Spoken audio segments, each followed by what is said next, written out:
Great work. Did you feel anything out of the ordinary? If you're injured, I have a few emergency potions ready. Excellent. According to my observations, the manifestation of the external elemental flow is as expected. Elemental reactions are normal. There's nothing out of the ordinary. Now that we know that the external flow is manifesting normally, let's test the internal flow. Internal flow? How do you test that? It's very simple. I can use alchemy to create a potion that will extract elemental power. If the elemental power is stored or accumulated physically within your body, this potion may elicit an elemental reaction. Sounds kinda terrifying. Don't worry. In the normal course of events, you'd feel some temporary queasiness. No bodily injury. And in the abnormal course of events? If anything unexpected occurs, I've made the necessary preparations. Try not to worry. Well, it's not that there aren't any risks involved. But if there is anything blocking your elemental flow, we'll be able to locate it with this test. Just a warning. If an internal elemental reaction occurs for any other reason, that's a bad sign. Yes, that's an excellent way to think about it. Before we get started, the potion we'll use for the test is missing a catalyst. We'll need to find it.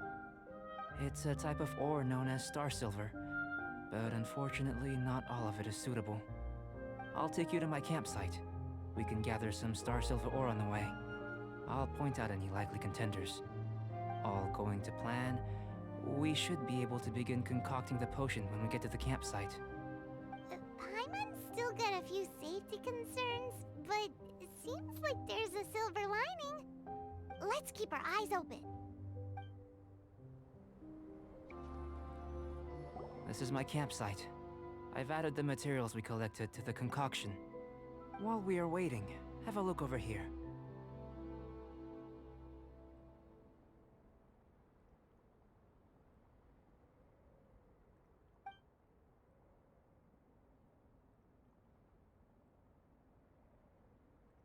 My assistant Timaeus here is helping me with my research.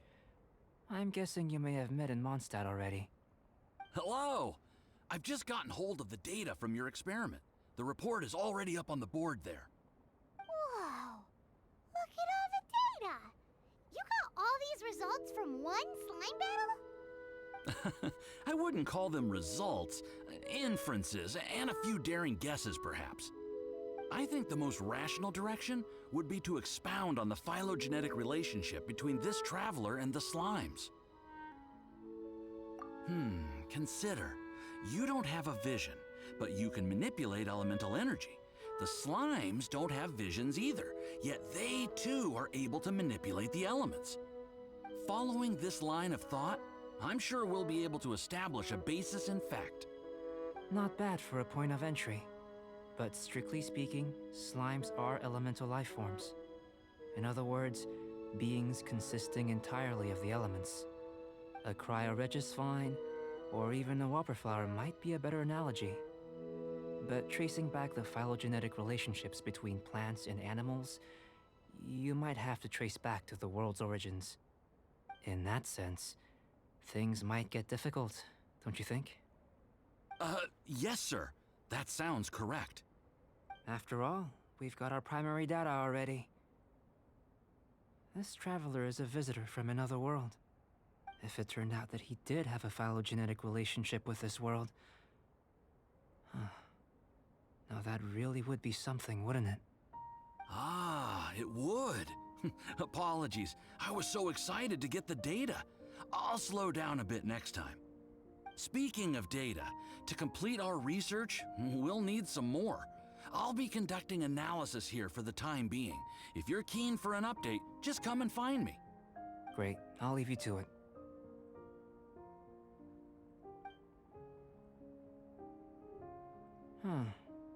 Looks like the potion's ready.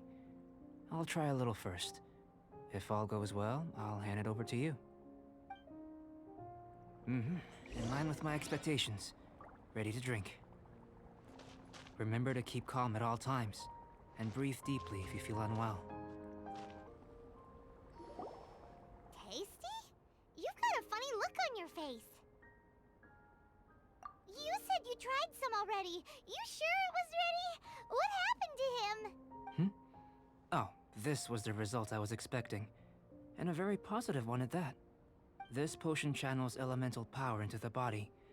Under normal circumstances, a repelling reaction is to be expected. But if the internal elemental flow is unimpeded, you'll only experience momentary discomfort. Once the flow is complete, there won't be any other effects. So you knew you'd be sick and still drank some? It was my own concoction, of course. Only natural for me to be the guinea pig. Perhaps it's just scholarly self-assurance, and it certainly speeds things up. In conclusion, I'd say we have our conclusion. As far as elemental energy is concerned, you're no different from anyone else in this world. Nothing peculiar. Aw, Paimon wanted something cooler to happen. Then again, better an ordinary result than a peculiar result. Peculiar results have a tendency to be of the undesirable variety. The good thing about ordinary is that everything is an object of reference, and everyone understands you. People are the same, they can understand, empathize, encourage, and support one another. When you're sick, a doctor can diagnose you because they are you. When something goes wrong, you can ask people who've made the same mistake for their experience because you are them. But a peculiar person, they don't have much recourse for the things we take for granted. The essence of their life is fundamentally different. For example, a human can't understand the life of a pyroregisvine or an eye of the storm. Have I explained it clearly enough? To sum up, this has been a positive outcome. Going forward, you can use your elemental power without fear. Timaeus, the results of the new experiment are out. If you could see to collating them. Just a moment, sir. I'll handle it. Oh, you gave me a lot to consider. Really stretched my limits. I'm thinking a lot clearer now. Having you down as an animal wasn't very precise of me, but starting with the premise of an elemental life form, now that was... Not bad. I think it's an interesting line of inquiry. Whatever the truth of the matter, I'd like your research at the fore as opposed to my judgment. You can count on me, sir. I'll extract a result satisfactory to all. Is he trying to join the Knights? He's starting to sound like a suck-up. What Paimon meant to say was, that's the spirit. Mr. Albedo, say something. Before we can proceed with our research, I need to prepare something. Wait one moment. If you're interested, why not have a look around? It may help to pass the time.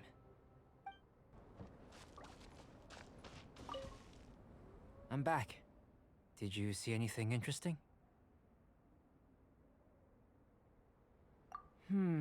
Agreed. I'd love to find a moment to put them all in order. Still, experiments come first. Well, on with the research.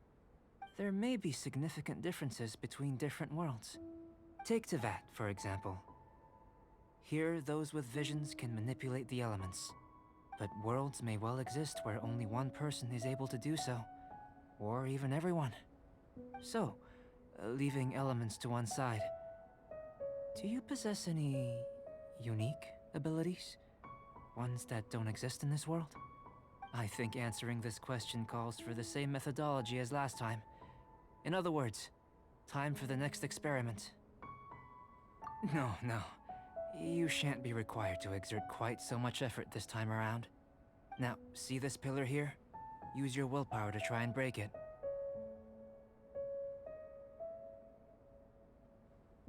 You think Paimon knows how to do that stuff?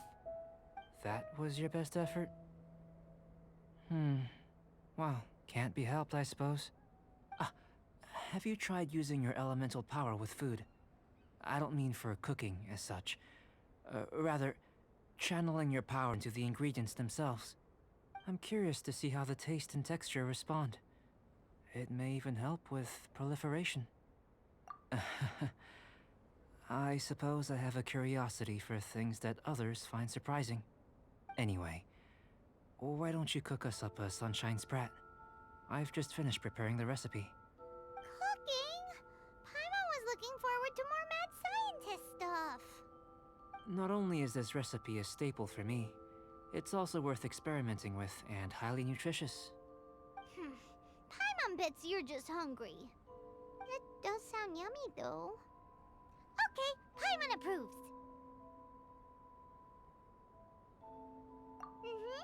Good buddies are always on the same page. I'll leave you to it then. Looking forward to the results. If there's anything left over, maybe Timaeus can finish the last morsels. Paimon doesn't think we'll have that problem.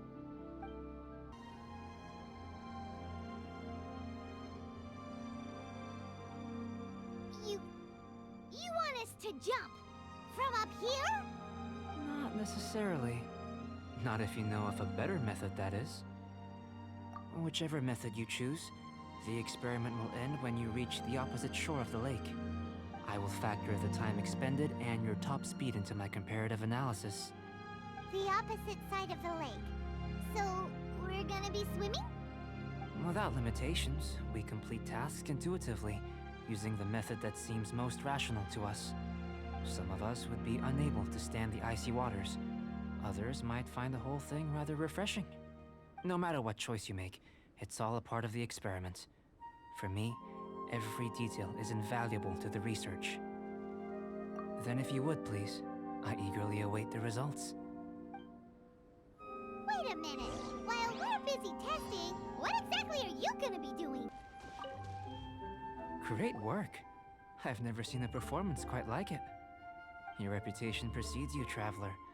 The data shows that you're easily outperforming the average citizen in Mondstadt. But you followed us the whole way without breaking a sweat! Me? Actually, I used alchemy to cheat a little. But anyway, if it turns out that the natural laws of Tavad do not affect you, I should be able to make various inferences about the otherworldly civilization you belong to. If the natural laws of Tavad do affect you, then I shall be able to make inferences into the kind of evolution that would occur under the absence of such effects. The innumerable possibilities that this could present, the captivating insights, it would be something to savor again and again. But how does this help your research? You've helped me to unravel many of the problems that were holding it back. When we return to the campsite, I should be able to show you something interesting. I may be about to make some analogies between you and a few unusual specimens. I hope you won't be offended. Gold, petrified trees, a sun 8 times the size of our own. The essence of the investigative process is enthralling, but such feelings are inevitably fleeting in nature. I'm willing to pour all my energy into research, and yet specimens are finite. As the unknown transitions into the realm of scientific understanding, the feeling of enlightenment is lost. All these things that start out as objects of fascination end up possessing the prosaic mundanity of a sunsetia or a sweet flower. They cease to be noteworthy. Oh, so that's why you wanted to sketch those hilly churls? Because you got to see something new and interesting in the differences between them? Precisely. To quote my exact words from earlier, these creatures are, for the most part, quite boring, not worth closer inspection.